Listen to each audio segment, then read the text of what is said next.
Welcome to Penrose Learning, where we make understanding easy.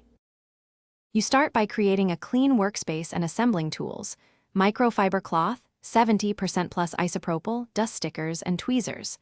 Once ready, gently lift only the affected corner or edge. Do not peel the whole protector.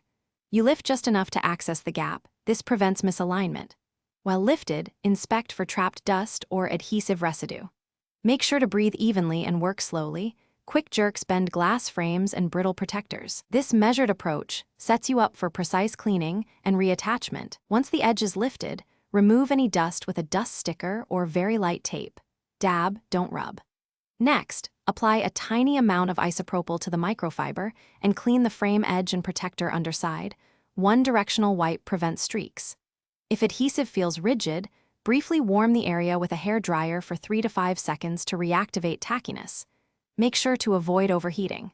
You'll notice improved grip as the adhesive regains flexibility. This makes reseating easier and more secure.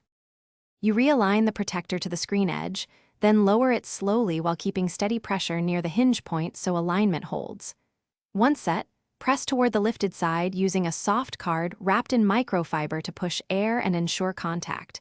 Work from center outward. Make sure to apply firm, even strokes so the adhesive bonds smoothly. If the edge still lifts, use a very thin strip of double-sided adhesive or replace the protector. Adhesive failure means replacement is usually the reliable fix. Thanks for watching. If this was helpful, leave a like and consider subscribing. See you next time.